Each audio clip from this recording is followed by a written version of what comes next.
آپ کے سامنے کوئی مجبور آ گیا ہے اور آپ کے پاس اتنا مال نہیں ہے کہ بہت زیادہ ہے، آپ کو دینے سے کوئی فرق نہیں پڑتا، آپ کو دینے سے فرق پڑتا ہے، بچے اسکول جا رہے ہیں، مناسب سا کاروبار ہے، اور پیسے لگائیں گے، انویسٹمنٹ اور کریں گے تو اور فائدہ ہوگا، تو آپ چاہ رہے ہیں کہ ان دنوں کے اندر تو زیادہ سے زیادہ پیسے بچا کر کاروبار کو اور بہتر کیا جائے، لیکن عین اس موقع پر کوئی ضرورت کسی کی آپ کے سامنے آ کھڑی ہوئی تو آپ کا نفس نہیں چاہے گا کہ اس وقت پیسے نکالے جائیں۔ آپ کے قوا بھی مضبوط ہیں، آپ جوانی کی دہلیز پہ قدم رکھے ہیں اور آپ ان پیسوں سے اپنی خوشیاں خرید سکتے ہیں، لیکن آپ نے کہا کہ اب ضرورت بن گئی ہے تو آپ نے ایثار کیا، اپنے اخراجات کم کیے اور اس ضرورت کو پورا کیا۔ یہ صدقہ بہترین صدقہ ہے، نہ یہ کہ جب ٹانگیں لٹک جائیں، قوا مدمحل ہو جائیں اور آپ کہیں کہ اب میں نے صدقہ کیا۔ اگرچہ بڑھاپے میں بچے ہوئے مال کا صدقہ کرنا اللہ کی بارگاہ میں یہ بھی قبول ہے، یہ نامقبول نہیں ہے۔ اسی طرح بہت زیادہ مال ہے، پتہ ہی نہیں کتنا ہے، تو اس سے صدقہ کر دینا یہ بھی مقبول ہے، شریعت نے اس پر بھی اجر دیا ہے۔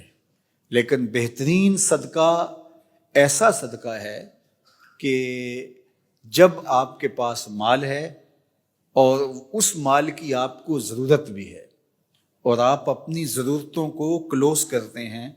اپنی ضرورتوں کو کم کرتے ہیں، اپنا بجٹ اس کو مینٹین کر کے اس میں سے کچھ پیسے نکالتے ہیں۔ 50,000 روپیہ تنخواہ ہے، 1,00,000 روپیہ تنخواہ ہے، 30,000 روپیہ تنخواہ ہے، تو اس میں سے کوئی بندہ 500 روپیہ بھی نکالتا ہے، 1,000 روپیہ بھی مہینے کا نکالتا ہے کہ نہیں یہ میں نے اپنے محلے کی مسجد کو دینا ہے، یہ میں نے دارالعلوم کو دینا ہے، یہ میرے غریب ہمسائے ہیں، یہ 300 میں نے اس کو دینا ہے، یہ میں نے اس کے لیے رکھا ہے۔ تو وہ 50,000 کے بجٹ سے یا 30,000 کے بجٹ سے یا 1,00,000 کے بجٹ سے ہی تھوڑے سے پیسے نکال کر کے ان کو راہ خدا میں خیرات کرنا یہ آسان کام نہیں ہے اس مہنگائی کے دور میں،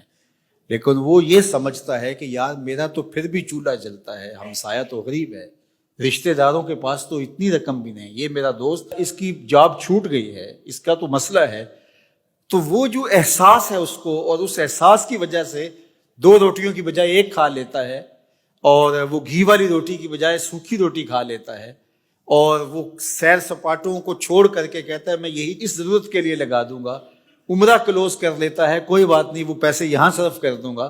تو یہ جو اس کا صدقہ کیا ہوا ہے تو فرمایا کہ یہ افضل صدقہ ہے اور اللہ کو یہ بڑا پسند ہے۔ اللہ اکبر۔ نہ یہ کہ جب ٹانگیں لٹک جائیں، آنکھوں کی پتلیاں چڑھنے لگے تو وہ کہے کہ میرا سارا مال صدقہ کر دو، اگرچہ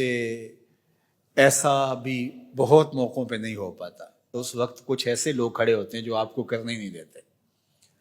وہ کہتے ہیں نہیں نہیں یہ ہمارا حصہ ہے۔ تو جو ظہر الغنا ہے یہ صدقہ افضل ترین صدقہ ہے، تو آپ کے پاس جتنی توفیق ہے اس میں سے آپ کچھ حصہ متعین کریں۔ ظاہر ہے ایک آدمی 50,000 روپیہ مہینے کا کماتا ہے تو اس کو یہ تو نہیں کہا جا سکتا کہ تو 25-30,000 روپیہ دے ڈال، وہ 100 روپیہ بھی دیتا ہے، اس نے متعین کیا ہوا ہے، اس کی برکت اس کے باقی 49,000 کے اندر آ جائے گی اور وہ ظہر الغنا والے صدقے میں شامل ہو جائے گا۔ اور جو یہ چکر کرتا ہے کہ میں یہ بھی 1,000 روپیہ بچاؤں گا اور یہ بھی کاروبار میں لگاؤں گا اور پھر میں بہت امیر ہو جاؤں گا، اور وہ ساری زندگی اسی چکر میں جب امیر ہوتا ہے پھر اس سے امیر، پھر اس سے امیر، پھر اس سے امیر، اور ساری زندگی دولت کی محبت اس کو پھر کچھ نکالنے ہی نہیں دیتی۔ صدقے کا فلسفہ کیا ہے یہ بات ذہن میں رکھیے، حب دولت تلف می سازت زکات، زکات اور صدقے سے حب دولت ختم ہوتی ہے، اور یہ مقصود ہے، ورنہ اللہ نے جس کو دیا ہے غریب کا حصہ، غریب کو ڈائریکٹ بھی تو دے سکتا تھا، لیکن اس کو دے کے آزمایا ہے، اس کو غربت سے آزمایا ہے، یہ غربت میں پورا نکلتا ہے اور وہ اپنی دولت مندی کے امتحان میں پورا نکلتا ہے، وہ یہی تو دیکھنا چاہتا ہے، ورنہ اس کے خزانوں میں کیا کمی ہے۔ اور اس نے یہ انسانوں کو آزمایا ہے، جانوروں کو تو نہیں آزمایا۔ پرندے اڑتے ہیں تو باغ میں ایک طرح کا کھانا سب کو مل رہا ہوتا ہے، اور مچھلیوں کو اور جو ہے وہ آبی مخلوقوں کو ایک طرح کا اپنی ضرورت کے مطابق مل رہا ہے، کبھی کوئی مچھلی امیر کوئی غریب تو نہیں ہوتی، کوئی پرندہ امیر اور غریب تو نہیں ہوتا، سب کا گھونسلہ ایک جیسا ہوتا ہے، چونکہ وہ مکلف مخلوق نہیں ہے، انسان مکلف ہے، اس لیے اس کے لیے آخرت ہے، جنت دوزخ ہے، اس لیے اس کو آزمایا گیا ہے۔ اللہ امیر کو امیر رکھ کے آزمانا چاہتا ہے، غریب کو غربت سے آزمانا چاہتا ہے. تو اس لیے آپ کے ہاتھ میں جو بھی ہو تو آپ اس میں سے راہ خدا میں ضرور خرچ کیا کریں. آپ اس کا نتیجہ دیکھنا. بندہ کہتا ہے میں اس لیے جمع کر رہا ہوں کہ زیادہ ہوں گے تو پھر میں خرچ کروں گا. وہ کہتا ہے خرچ کرو گے تو میں زیادہ دوں گا.